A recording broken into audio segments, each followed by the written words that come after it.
Cheating wife confidently packed for Herb weekend getaway. What I put in her suitcase left her in shock. The suitcase was heavier than it should have been when she grabbed the handle. Her knuckles went white, and she nearly stumbled backward. That moment, that split second of shock that broke through her carefully crafted veneer, was worth every hour I had spent preparing for this weekend. "Oh wow, did you pack rocks in here?" she said, forcing a laugh, her eyes darting to me for a reaction. I shrugged, keeping my face impassive. "You've got everything you need in there," I replied, my tone deliberately flat. "It's a special trip, after all." She hesitated, then smiled, that fake, rehearsed smile she'd been using on me for months. "You're so thoughtful," she said, leaning in to kiss me on the cheek. Her lips felt cold, disconnected. I watched her wheel the suitcase out the door, the small wheels squeaking under the weight. I waited until the car pulled out of the driveway and disappeared down the street before I allowed myself to exhale. It was showtime. Her name was Amanda. We'd been married for 8 years, together for 10. For most of that time, I would have described us as happy. Comfortable. We had our routines, our inside jokes, our shared dreams. Or at least I thought we did. That illusion shattered 3 months ago when I found the first text message. She had left her phone on the kitchen counter while she went upstairs to shower. I wasn't snooping, at least not intentionally, but the screen lit up with a message preview, and my eyes betrayed me. "Can't wait to see you this weekend. Miss you like crazy." It was signed Brent. Brent. I didn't know a Brent. We didn't have any friends named Brent.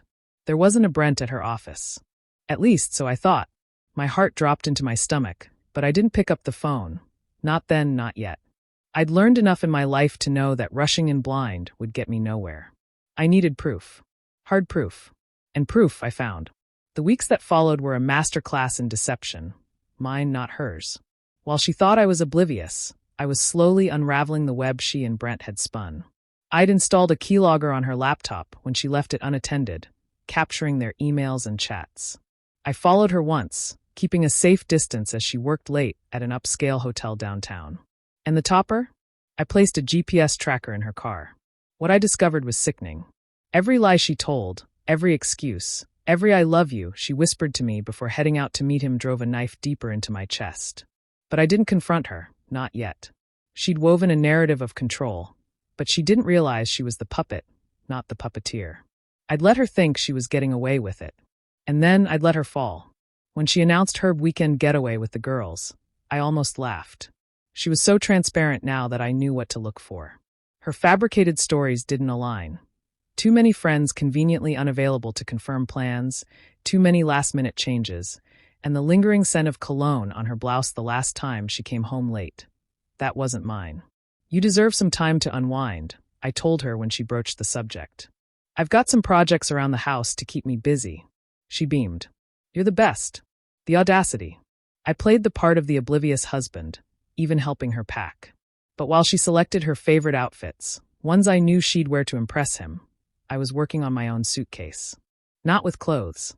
Mine was filled with the kind of evidence that would shatter her world. Brent lived in a fancy condo on the other side of the city. I'd scouted the place more times than I could count, learning his habits, his schedule. A high-level executive, of course. Polished. Charming.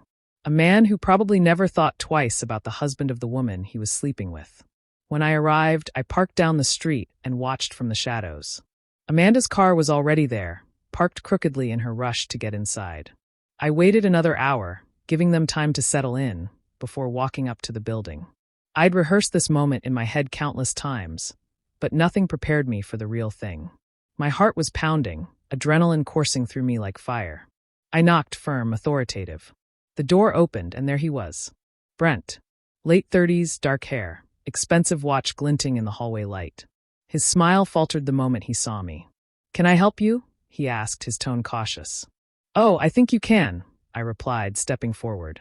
I saw his hand twitch, as if debating whether to close the door. I didn't give him the chance.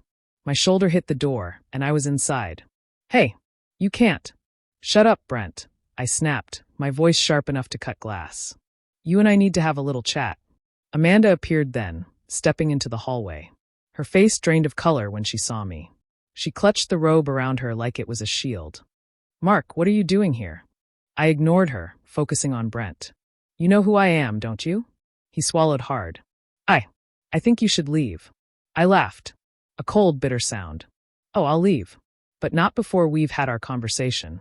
I reached into my bag and pulled out the first stack of photos, printed screenshots of their texts, emails, hotel receipts. I threw them onto the coffee table, scattering them like confetti. Brent's eyes widened, darting from the photos to Amanda and back to me.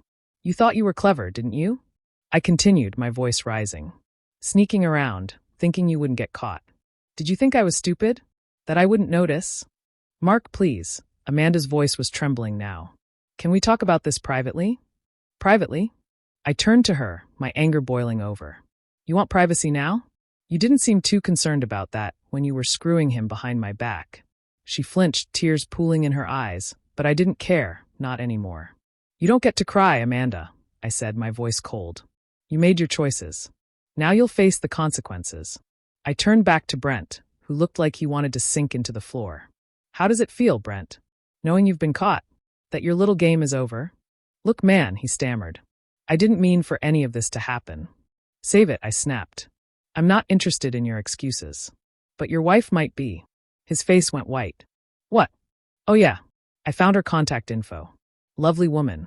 I'm sure she'll appreciate knowing what her husband has been up to. Mark, please. Amanda's voice broke, desperate. Don't do this. I turned to her, my gaze piercing. You should have thought about that before. I grabbed my bag and walked to the door.